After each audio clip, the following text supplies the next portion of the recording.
accessible, engaging, and deeply relevant to your students' futures.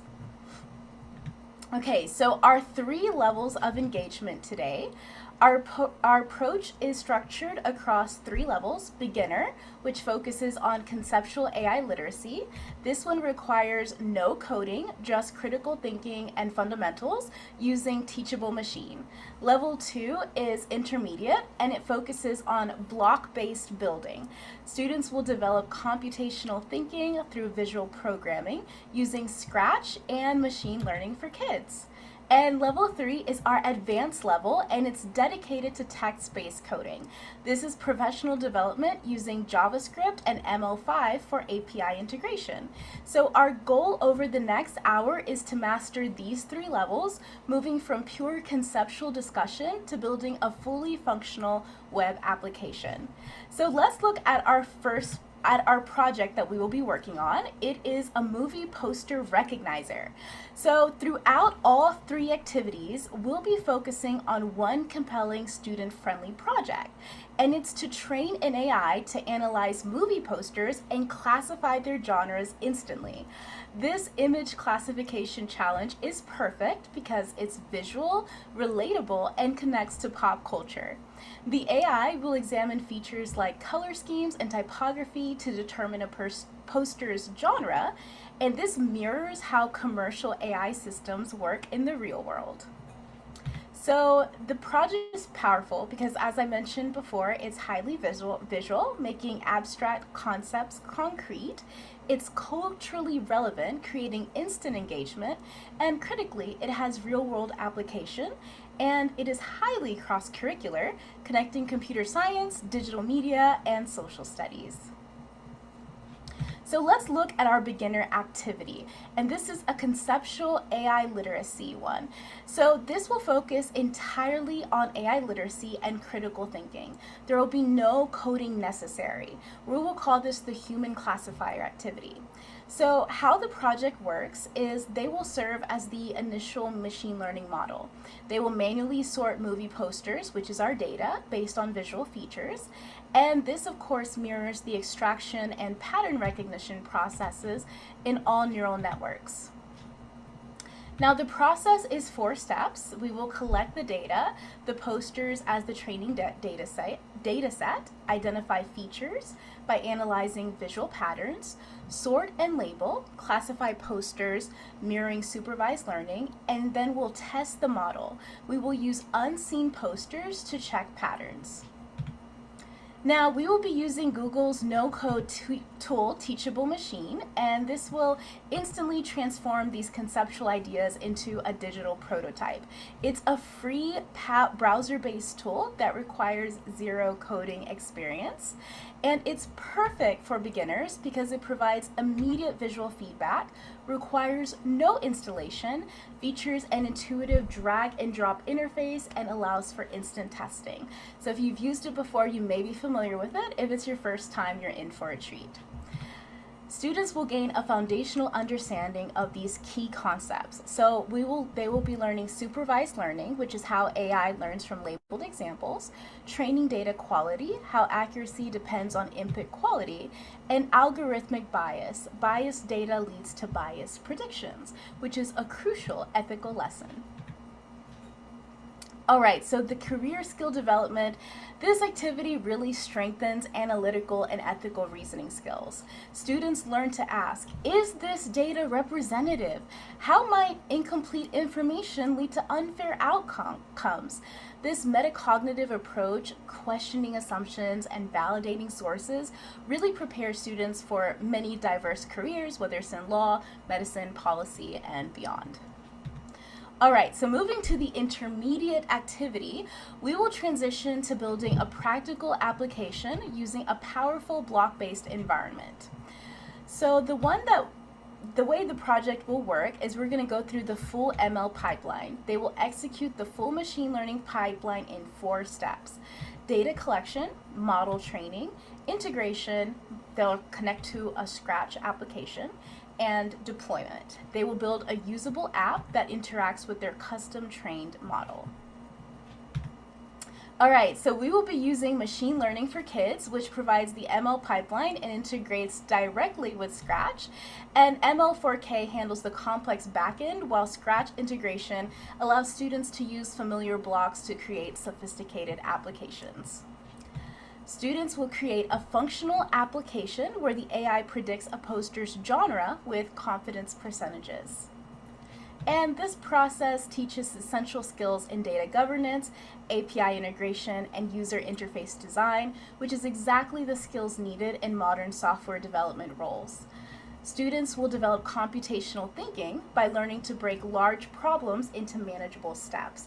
And just a soft skill, they also learn how to cultivate patience, because learning that meaningful work requires focus, attention, and persistence.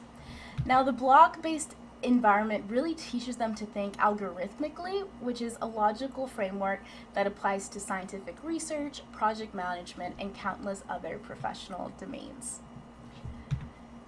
All right, now finally, our advanced session. So we move from blocks to text-based programming for maximum control in the browser. So they will write the core code for the recognition application using JavaScript to handle image uploads, communicate with the model, and interpret the raw results. This transitions students to professional programming, where computational concepts become technical fluency. Now, the activity covers 4 key elements: HTML, CSS, fundamentals for application structure, JavaScript programming for functional code, the ML5.js library to integrate sophisticated models, and API communication to interpret neural network outputs. So we will be using standard JavaScript and the ML5.js library. And this powerful combination runs entirely in the browser, no servers required. Students will code the image upload functionality as asynchronous API calls, parsing and displaying confidence scores, and dynamic UI updates. So all of this, of course, will prepare them for advanced computer science and web development careers. And this part is really about technical fluency. They'll use real-world programming to understand the fundamentals of API integration. But a soft skill here is resilience, because they are going to learn that errors are information, not failure.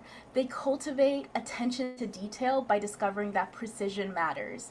These skills, systematic debugging and problem decomposition, transfer directly to engineering, research, finance, and any domain requiring analytical rigor. All right, so in review, for our session today, we will have 3 levels based on 1 core project, 6 career skills that students will gain, and this is 100% adaptable. All right, so without further ado, we're gonna go ahead and get started with our beginner project. So let me go ahead and move some things around on my screen to share my screen. One moment, please. Bear with me. And so I'm about to share our Teachable Machine site. Now, if you're following along, go to teachablemachine.withgoogle.com, teachablemachine.withgoogle.com.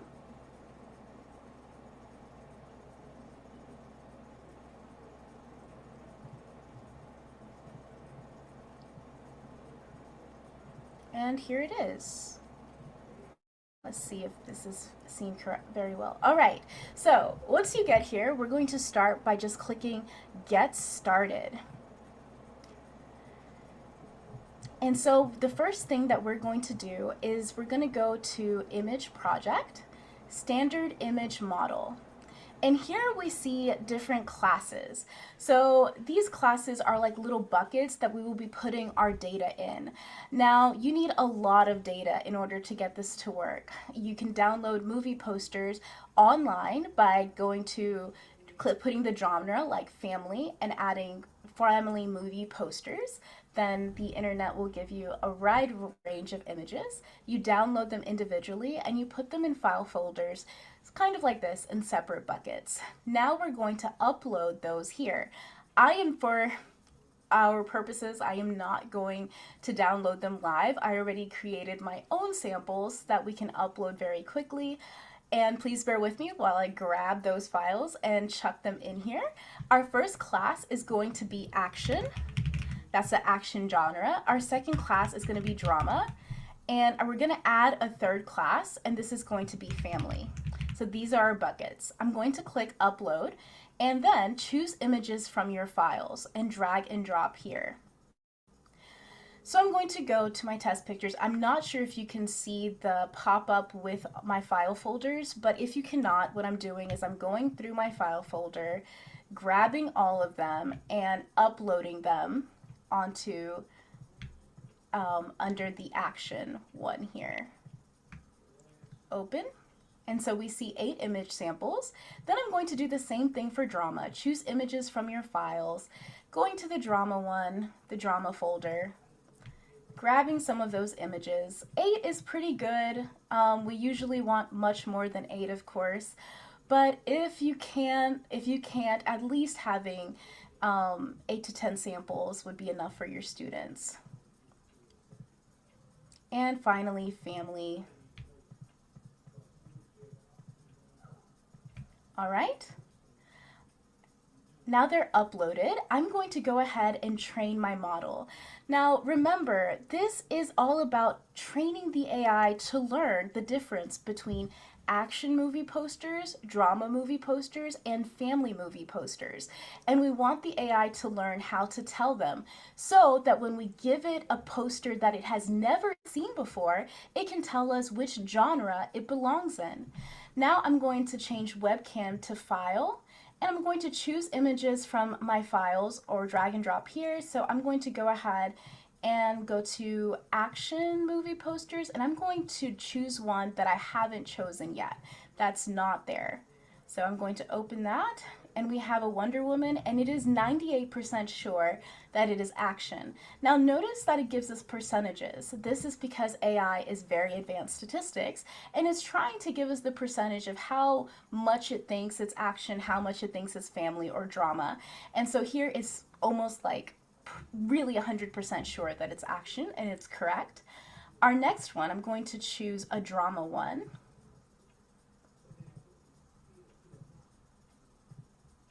And it is 100% sure that that is drama. Very nice. And now I'm going to choose a family one. Let's see what happens when I choose a family one, because this can be very confusing for AI, and we'll see why. Now it is 79% sure that it is action. Maybe it's because of the doggy pose, maybe it's because of the background, but it got it incorrect. And this is wonderful. And I say that because this is how you have those conversations with your students. Why was the AI incorrect? What is wrong with our data? Do we need more data? Should we change the way our data looks? Having these conversations with our students is really important, and this is great. It's wonderful when it gets it wrong, because otherwise it's really hard to have those conversations otherwise. All right, so this teachable machine beginner lesson took us 5 minutes. In a classroom, it will take about 45. So definitely take your time with this one. The students will have to get the data, upload the data, and of course they don't have to just have 3 genres. They can have multiple ones, and they have to save it, upload it, train the model, and then actually practice using test images that the AI has never seen before. All right, so that is our beginner one. Now we're going to move on to a more intermediate one. So we're going to go to Machine Learning for Kids. All right. And if you've never been to Machine Learning for Kids, it's machinelearningforkids.co.uk.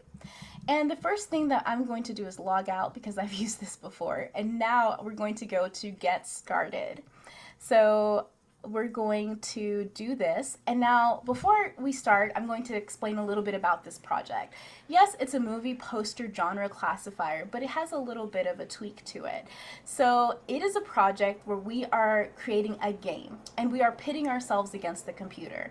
We will click a button based on the genre that we think the movie poster is, and the computer will tell us if it agrees or disagrees with our decision. This is a great way to see if the AI actually knows what type of genre it is. All right, so let's go ahead and click Get Started and try without registering. So we're going to click Try It Now. Now, you can go ahead and register. You have to jump through a few hoops because it's really all about student safety. But if you try without registering, you get to use it for 4 hours, which is usually more than enough for your students. After 4 hours, it'll log you out, and then you just have to log back in, no problem. All right, so now we're going to click Add a New Project. Our project name is going to be Judge a Book by its Cover, or in this case, we can say Judge a Movie by its Cover. Project type is Recognizing Images. Make sure you click on that one. And the storage is in your web browser. So now we're going to click Create, and then we're going to click on our project. We can have multiple projects here. So the first project, Judge a Book by its cover, click on that, and we're going to train. Now, just like in Teachable Machine, we have buckets. In this one, it's not called classes, it's called labels. So I'm going to create 3 buckets. Again, action, drama, and family. And we can have multiple buckets, as many as we would like. But I'm going to use the same one since I have already uploaded and I have all of my data there. So the first thing I'm going to do is I'm going to go to File, at the bottom, go to Action, Movie Posters, my Action folder, Plug and Chug. And we need to do this so that we can train our AI before we get into the actual coding with Scratch. Action, and then the other file, drama. And here I'm plugging in about 10 to 12 images, movie posters, just because it needs a little bit more data for machine learning for kids. And then I'm also going to do family. And once again, about 10 to 12 images. All right, so we have them here. And now what we're going to do is we're going to go back to project. You see this little back to project button right here in the upper left-hand corner, really tiny, with a little caret arrow. We're going to click on that, and don't worry, it's all saved. We're going to click on Learn and Test, and it says here that we've collected these different samples for action, drama, and family. Now we're going to train the machine learning model. And it finished training. That was fast. Now, you can test it by adding an image address here from the internet, one that it has never seen before, or you can just go on ahead and start coding. Of course, I would definitely recommend to test before your code, but for time's sake, I need to go ahead and get coding. So I'm going to go ahead and click back to project and click Make, Scratch 3, and open in Scratch 3. So we are opened in Scratch 3. All right, so now what we're going to do is we're going to click the cat sprite here and then click the costume tab. And now I am going to upload test photos that the AI would have never seen before. So at the bottom, there's a little cat in the bottom left-hand corner. I'm going to go to Upload Costume. And then I'm going to go to my test. Make sure that you have some test images in your movie posters folder. And I'm going to just plug and chug all of these here. I'm going to delete Costume 1, Costume 2. Apparently I have titled these incorrectly, so I'm going to go and change that. All right, and we have them set to go.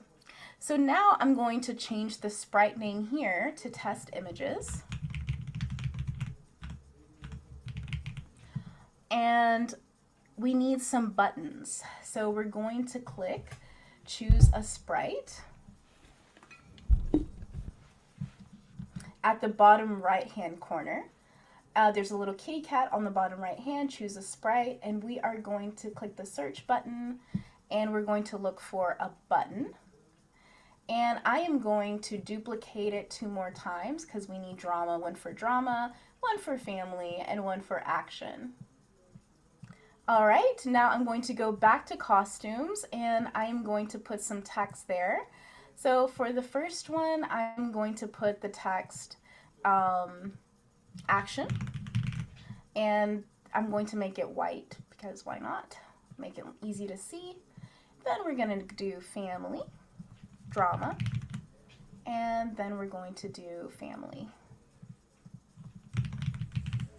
All right, so now we have the three of them, and I'm going to rename these buttons as well. Action. All of this is important because when we code, it's important that the AI and our code base is familiar with what all of our variables are. Okay, so now we get to the actual coding. So let's go ahead and code. Now make sure that test images is selected because you don't want to code one of your buttons. We will code them later. So now the first thing that we're going to do is create three variables. We're going to go to the variable section here, make a variable, and the first variable that we're going to create is computer, agree, and disagree. Computer, another variable, agree, and the next variable is disagree. Now, agree and disagree should be checked. Computer should not be checked. And then you can see agree and disagree in our little game engine that we are creating over there. All right, so let's go ahead and create some code. So the first thing we're going to do is put an event there under the yellow when clicked. And now I need to create a couple of my own blocks. So I'm going to do setup. Hey, Leandra. And another block that I'm going to create is test picture. All right, so we have our two blocks created. I'm going to move them to the side. And I'm going to go ahead and put when clicked, go ahead and set up, text picture. And if you don't understand the code, I promise it will make more sense when you actually see this working. When I received new message, next picture. When I receive next picture, I'm going to go into costume and do the next costume, or the next poster image. And we are going to go to my blocks and put in test picture. Also, if you can't see, I'm going to make this a little bigger. I know that this may be a little hard to see, so I'm going to make this bigger on the screen here. Let me see if I can. Hey, Leandra. There we go. Hopefully that helps. Okay. Can you hear me, Leandra? The next thing that I'm going to do is define test picture, right? And I have it here, and I'm going to do broadcast. Let's see, broadcast and wait. Broadcast recognizing. Okay. And then set, let's see, variables, I think. Set, dragging that there, computer, to, and then we're going to do recognize image label, and we're going to do costume image here. And then we're going to broadcast ready. Add that new message here. All right, and now for the define setup, we're going to get our variables and we're going to set agree to 0, and we're going to set disagree to 0, and they're going to go ahead and switch costume to the first one. And that would be drama. All right, so this is our code for test images, and now we're going to create some code for our buttons. So for action, we're going to do when I receive. That's going to be an event block, and then I will put recognizing here. I'm going to hide. And then when I receive ready,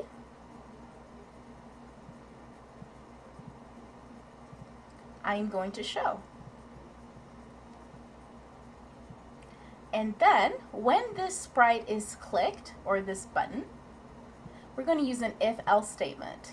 Just an easy if-else statement here. Oops, grabbed the wrong one. If-else, and we're going to do an equal operator. And we're going to pop down into our variables. So if computer is equal to action, because this is our action button, then we're going to change agree by 1. And if it's not, then we're going to change disagree by 1. And then we are going to broadcast the next picture. So it's going to just go ahead and show us the next picture. All right, so I'm going to check my code really quick. When I receive recognizing, hide. When I receive ready, show. When the sprite is clicked. If else statement, computer equals action, agree, disagree, broadcast. All right, let's hope this works. Then we're going to go and do the same thing with drama and family. So I'm literally going to copy and paste them over. Do you want your students to copy and paste them over? Absolutely not. We want them to go through the whole coding process again. Multiple times, just because we want them to understand what they did and really put it into their minds. And I'm just going to go ahead and do this for time's sake. Okay, so make sure here that if you're copying and pasting this over, this is the correct button type. So I'm going to judge a book by its cover from the AI. It knows what these labels are, and I'm going to change this one to drama. And then I'm going to change the family one to family and throw out the action one. All right, so let's go ahead and play with our game. So remember, we are going to decide, let's see how well the AI was trained. Now, we put 10 to 11 images in there. Is that enough? No, it's not enough. But it should at least get 1 or 2 correctly, hopefully. So I'm going to try and do drama, and it agrees. I'm going to say action, and it does agree with action. I'm going to say action, and it disagrees. So we see that 2 are incorrect. It did get 1 correct. Let's see, if I say family, it disagrees. If I say family, it disagrees. And if I say action, it disagrees. Again, this is a great chatting point with your students. This is the time where you say, okay, time to look for more movie posters. Add that data to your AI here in ML for Kids and go at it again. And continue until they can learn to make sure that it's actually getting the correct response that they're looking for. And even tweak the code a little bit. There's some code tweaks that you can definitely do. I'm not going to go into that here. Of course, it's all about the training data, but you can even get more exact and even do an entirely different game. It doesn't have to be this one. All right, I'm going to take a sip of water, excuse me, and we're going to finish up with our coding project.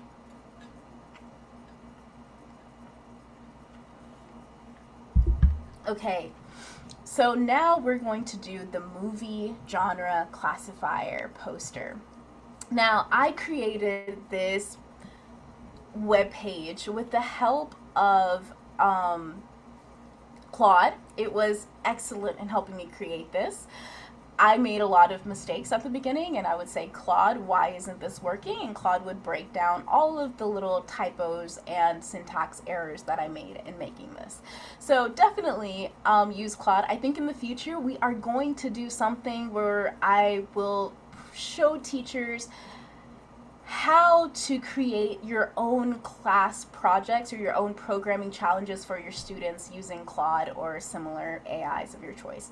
All right, now let's get started. So if we look at the movie poster genre classifier, we see that we have 5 here: action, comedy, horror, romance, and sci-fi. Now, what we can do here is basically the same thing that we have been doing: upload 3 to 5 movie posters, click train the model, wait for training to complete. I'm not going to plug and chug here. You guys know how it works. I'm going to go ahead and go to the testing interface really quick, and I'm going to go ahead and upload a file here, and I'm going to choose an image from my test. I'm going to do drama and see what it says.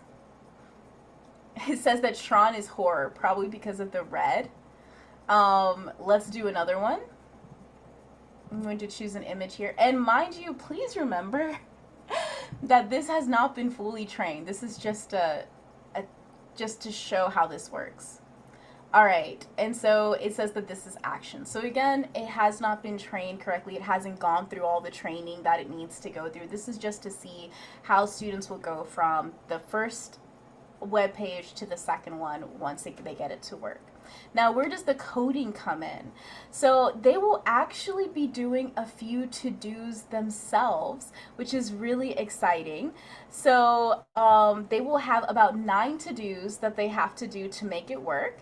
And it's really cool because each to-do tells them exactly what they're doing and gives them enough hints on how to do it.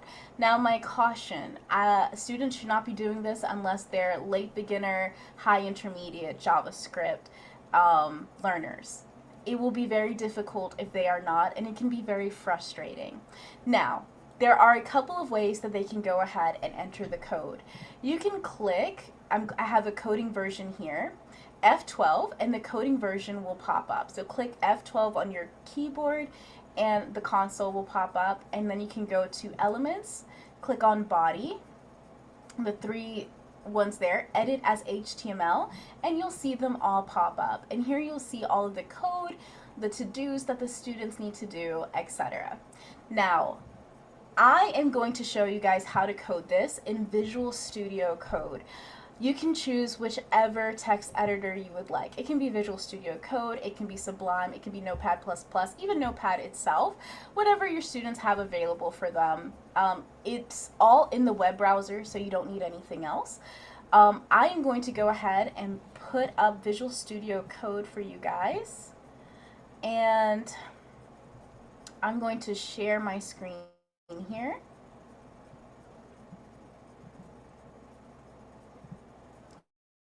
And hopefully everybody can see these letters. We try to make them as big as possible before the session starts. So if anybody's having difficulty, please tell us in the chat. James will come on and let me know if I can't see anything, if I can't hear or see anything. All right, so now I am going to start coding. Now, we will have 5 files that you will be able to download. James will send it out tomorrow to your inbox. Keep an eye out for it. There will be 5 files. There will be a link. You download it from there. There will be the movie classifier test, the movie classifier training, the coding version for students, the teacher training guide, and the student version as well. All right, now I'm going to make a lot of mistakes. Obviously, there will be typos, there will be syntax errors. We don't have that much time, so bear with me. But at least you saw how it's supposed to work if they complete it all together. All right, so let me go ahead and get started. Give me just 1 second. I'm going to put everything here. All right, so now we have to do number 1, and it's already done here. This object will store arrays of images for each genre. So for our training data, we see we have action, comedy, horror, romance, and sci-fi. Now, of course, the students will not be coding the entire program. They'll be just coding the main bits and pieces that actually make it work, and it'll tell them what they're doing. So to do number 2, initialize the ML5 classifier. This function sets up the AI model.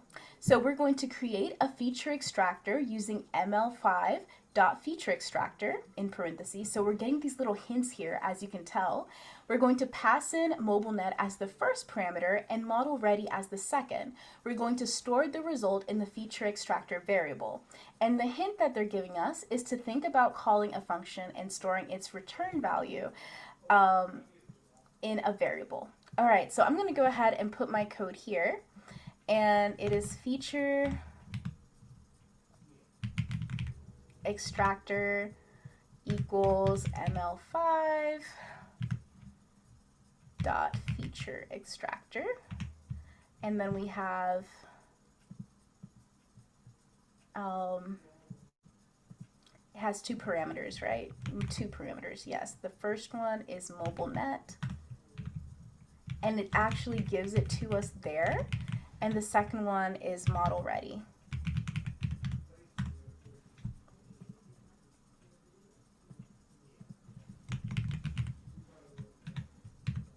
All right, so now the second one is to create a classifier from the feature extractor, call the classification method on feature extractor, and store it in the classifier. You're calling a method that belongs to the feature extractor object. So we're given all these hints, like right here, we're told exactly what we're calling, how it's gonna look. So we have all these hints here. It's very possible that your students can do it. It looks a little difficult, but they're given everything that they need in order to do so. And so here I am calling the classification method, and I have it in parentheses, and don't forget your semicolon because we are using JavaScript, as I tend to forget because I'm a Python girly myself. All right, next, to-do number 3 is all about handling the image uploads. So when users select images, we need to process them. So the first to-do here under number 3 is to get the genre from the data genre attribute. Look at the HTML. Each file input has a data genre attribute. Access it using this.dataset. So we're given, it even tells us exactly what it looks like. And it even tells us to create a variable called genre. And the hint is that the dataset is a property that gives you access to all data attributes. So I'm going to pop in my code here. We're going to go ahead and create our variable. And we're going to use the this.dataset. That's how we're going to access it because we're going into this. We're talking about that data set. And then our next one is to get all selected files as an array. We're going to use eTarget.files, which contains the files, but it's not quite an array yet. Use array.from to convert it to a real array stored in files. And our hint is you need to convert a file list into an array. So let's go ahead and do that here. And we're going to go ahead and get that. And notice it gave us exactly what we needed. Array from with the parentheses. And it even told us e.target.files. So students, it's giving them a bit of a challenge. But if they know what these things are, if they know what a function is, if they know an array is, if they know how to access these things in the DOM, all of this will be possible for them to complete. Let's move on to to-do number 4. So we're going to get the images for this genre. So we're going to update the previewed thumbnails. So training data is an object. Use the genre parameter to access the right array. Store the array in a variable called images. And hint, you're accessing a property of an object using a variable. So we're going to go ahead and get to the training data, and we're going to use genre as a parameter. So images, get the images array for this genre.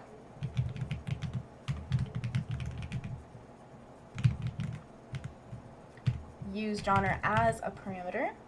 All right, and now the next one is to update the count display. Set the text content of count to show how many images there are.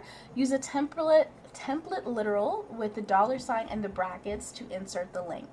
Format 5 images or 12 images, and hint, arrays have a .length property, and you can use backticks for template literals. Yes, that's what it says. All right, so let's go ahead and do that here. Okay, by the way, just FYI, the little backticks are on the upper left-hand corner of your computer, of your keyboard, if you've never seen that before. It took me a minute to find my backticks. Just FYI, good to know.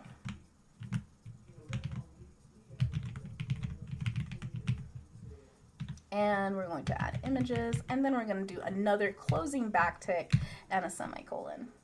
All right, we're moving on pretty fast here. We're at to-do number 5, and we have the calculations here. I'm going to go ahead and skip to-do number 5 because we're going to calculate the total number of images across all objects, and it's actually not that difficult. We can use total images object.values to get all the values from an object and reduce combines them.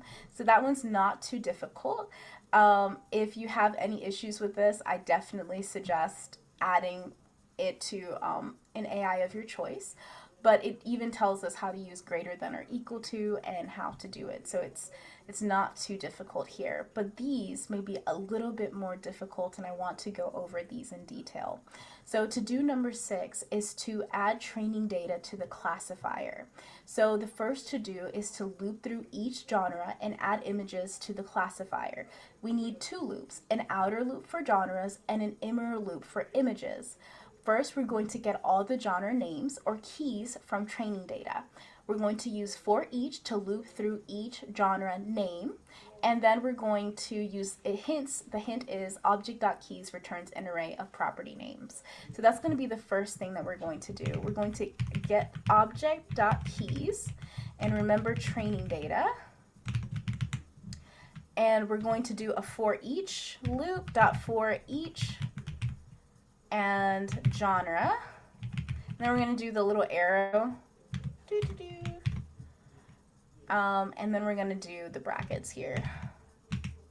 All right, so now it wants us, this code would probably go in the inside, so we're going to put that in there. Loop through each image in this genre. Inside the genre loop, access training data genre to get the images array. Use for each again to loop through each time. Hint, you're looping through an array that's inside the object. All right. Here is our second one, training data. And then we have that for each loop, the second one. I think this is correct. Image. And then we're gonna do our arrow here. And we have a bracket. And then we're going to do classifier because our last one is to start the inner for each loop for images. So we're going to add image to classifier with its label. We're going to call the add image method on the classifier object, pass two arguments, the image and the genre name. The classifier needs to know both what the image is and which category it belongs to. So here we're going to go ahead and add that classifier data right in there. Add image, tells us exactly what to do, and it even tells us what arguments to put in here, image and genre. And I'm going to go ahead and finish that with a semicolon. So that is to-do number 6. We're going to move on to to-do number 7. Train the model. So here is the to-do. It says call classifier.train with a callback function. The train method needs a function that will run repeatedly during training. This function receives one parameter, the loss value, and we're going to use an arrow function, parameter, arrow, with our little code on the inside. And the hint, when calling a method that needs a callback, you pass a function as the argument. So we're going to code here. We're going to call the classifier.train with an arrow function. And we're just going to do this outer bit right here. We're not even going to do the inner bit because it already did the inside for us. A little arrow right here. And bracket. And I'm going to just like put this bracket at the end. Right here.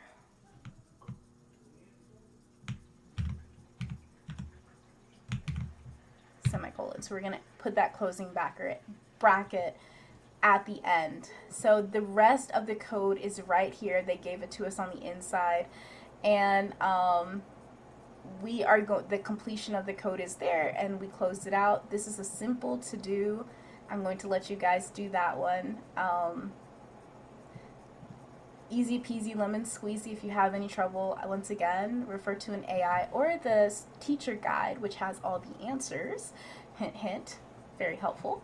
All right, so now to do number 8, we're going to handle test image uploads.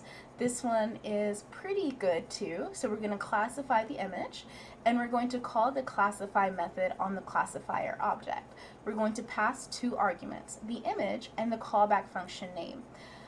Hint, the classifier, function name got results. Hint, the classifier needs to know what to classify and where to send the results. So once again, it kind of gave us all the information we need.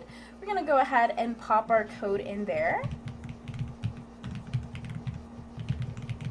Classify, it calls the classifier method, and then we're going to put in our two arguments, image and got results.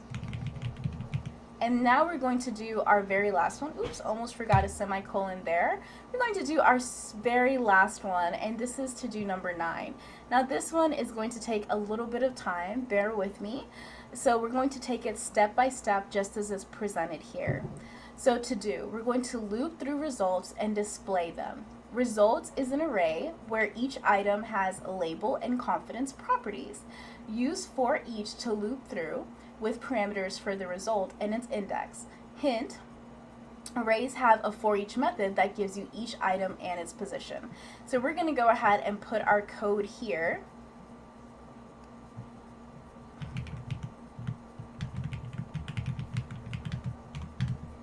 Results, we have results, yes, result.confidence times 100, and it's going to be 2 fixed 1. All right, so now we are going to calculate the percentage. Let me indent this properly. Take result.confidence, a decimal, and convert it to percentage, multiply by 100, and use 2 fixed to round to 1 decimal place. I'm sorry, that's what we were doing here. Store in a variable called percentage. Confidence is 0 to 1, percentage is 0 to 100. So that is what we did here. And then we are going to do an if, we'll have to do a for loop here, but I'm going to go ahead and skip to this if else statement here. Okay, so make the first result highest confidence stand out. Check if index equals 0, the first item. If yes, add the class top to the item. Hint, use class list.add inside an if statement. All right, so let's go ahead and do that. So if index equals 0, and then we're going to do the following. If yes, we're going to add item.classList.add. We're going to add it to the top, and we're going to put a semicolon at the end. All right, last to do here. Display the genre and confidence. Set item.innerHTML to show the label and percentage. Format here, we see the span format. I'm not going to read it out loud, but this is the format that we have, and it tells us to use template literals and consider making the label uppercase. And you're creating HTML with 2 spans inside. All right, so let's go ahead and do that. We're going to go into inner HTML. It told us to do that.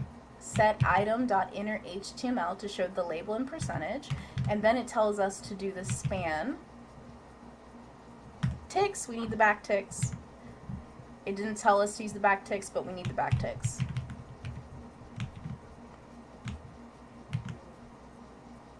And that's probably this one is probably one you want to walk your students through. They may be able to get the for loop at the beginning. They may be able to get the precision. They may be able to get the highest confidence and add it to the top with the if statement. That's fine. But this little syntax here is a little bit more complex, even though it told them exactly how to do and what to do. And we're going to close that span.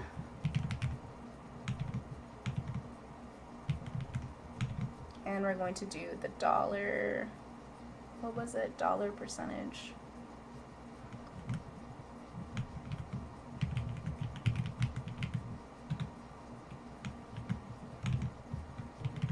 All right, and I'm going to close my little backticks and put a semicolon at the end. All right, so I didn't do all of the code because I am running out of time, but we got most of the code done. Make sure that you go back up here and add a for loop because I put the code in the wrong place. I was actually following the second to do even though I had just read the first to do. Anyway, please excuse me for that. Thank you guys so much. I'm going to stop here, and of course you saw how the movie classifier works. All you would have to do is test this in the browser and see how everything works together now for your students. And I'm going to stop my sharing right there. Thank you guys so much for joining. I am so glad that all of you were here, and I hope you guys have a great rest of your day. Thank you so much for being here, and look out for your inbox tomorrow for those 5 files to download in order to do your very own coding session yourself. Thank you and have a great rest of your day. Thank you, Leandra. Thank you, everyone, for attending. Our next session will be next week, actually, November 5th. Oh, I see all the thank yous coming in. Thank you guys. I appreciate you guys being here. Great. Thank you, everyone. And please keep in mind that at the end of our next session in November, we will be giving out the raffle. And as Leandra said, we'll be sharing these slides and recording after the call. So thank you all very much, and we'll see you guys next week for the November 5th session. Thank you, everyone. All right, goodbye. Closing the meeting.